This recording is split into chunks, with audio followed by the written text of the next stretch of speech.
8th edition of the International Tooling Summit, a premier event organized by the Tool and Gauge Manufacturers Association of India, was a resounding success. The summit brought together the pioneers of the tooling industry and its users, creating a vibrant platform for collaboration, learning and networking. This two-day conference was a landmark event for the tooling sector, showcasing cutting-edge technologies and offering insights from some of the most esteemed leaders in the tooling industry. The summit kicked off with the lighting of the lamp, symbolizing the start of a transformative experience filled with enlightening technical sessions and dynamic discussions. As we stand on the edge of the remarkable growth, the chance to lift our industry to new heights has never been better. The global demand of high-quality tools is rising, and India is well positioned to become a major player of the global market. TAGMA has played a pivotal role in working together with the industry bodies to take Indian tooling industry to the level they are at today, delivering tooling academies, tooling talk, etc. They have helped in manufacturing capability improvement. They've also engaged with the government bodies to talk about the constraints that they are facing and how they can be overcome. In today's manufacturing landscape, it starts from tools and ties. For an average 25-year-old, when driving a nice car, I don't think that person thinks for once what goes in the astra and shastra in the manufacturing of a car. One of the key things why we continue to import the tools is primarily driven by two things: the timing and the quality. So those two areas we need to work continuously together, and that will actually help us to not only stop the imports and start exporting our tools. Indian diamond mold market size is estimated to grow by 20,000 crore at a CAGR of 10% in between 24 and 2029. It is expected to reach around 1.2 lakh crore by 29 and 30. So in next 5 years, we are expecting multifold growth in die mold manufacturing. In the morning, when I was interacting with people, they said, this is the biggest event.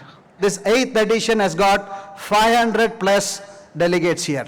And I am very thankful for the delegates, sponsors, and the chief guest who has took time, and the guest of honors who has took time in their busy schedules to attend this program. This year's event featured an impressive lineup of over 40 speakers, including experts from renowned organizations such as Ather Energy and Tata Electronics, to name a few.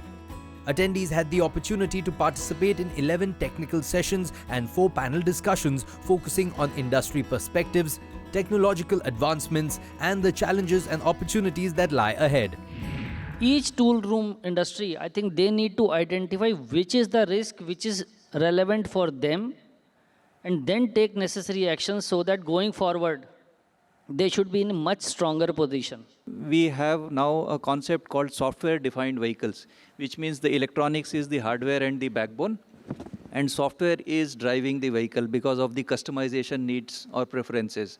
And when electronics is increasing, it means you have to make the toolings more precise, more resistant to the material which can handle this. So that is where the major shift is happening. So it's time that we start training, especially maybe girls into this. Maybe the tool room training institutes can also start intake of girls in their programs, which should help. They'll provide some basic training. If not, then at least industry has to do that, and it's very much possible. Tool making industry is, like we said, the mother of all the industry. So every skill is directly or indirectly, it is already built in. Like you have a design capability, you have a manufacturing capability, you have the assembly, analysis, and processing. One of the highlights of the summit was the introduction of a special fireside chat segment aimed at bridging the communication gap between OEMs and tool makers. These sessions offered valuable insights from purchase heads and tooling heads of leading OEM companies, providing a unique opportunity for tool makers to understand what it takes to become eligible vendors for these organizations. Anybody can buy equipment. If you have the capital, you can buy the equipment. But building a culture of quality and precision is the real challenge.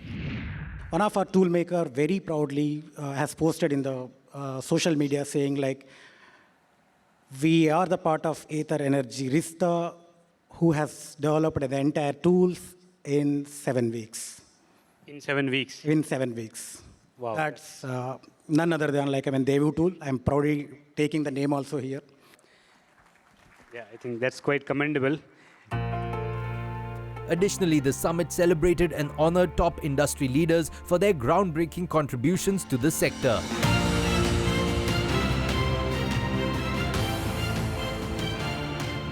I really like the International Tooling Summit here in India of more than 500 delegates. The technical sessions, the podium discussions, the speed, the hungriness of the people here really amazing. German team that came here gave a fantastic presentation. I really loved it. And 500 plus delegation means it shows the potential in the industry. It shows the collaboration we can do. And I think that's what we should go to. If we can collaborate amongst the two associations, it'd be brilliant. In this field, we need accuracy. That is the most important. So that we should know precision, how to achieve the precision. The tool makers already know that how to get the precision, but to maintain that one is more important. That one we always teach people, especially youngsters, the new generation. They have to come up with what is the value of 1 micron, 2 micron.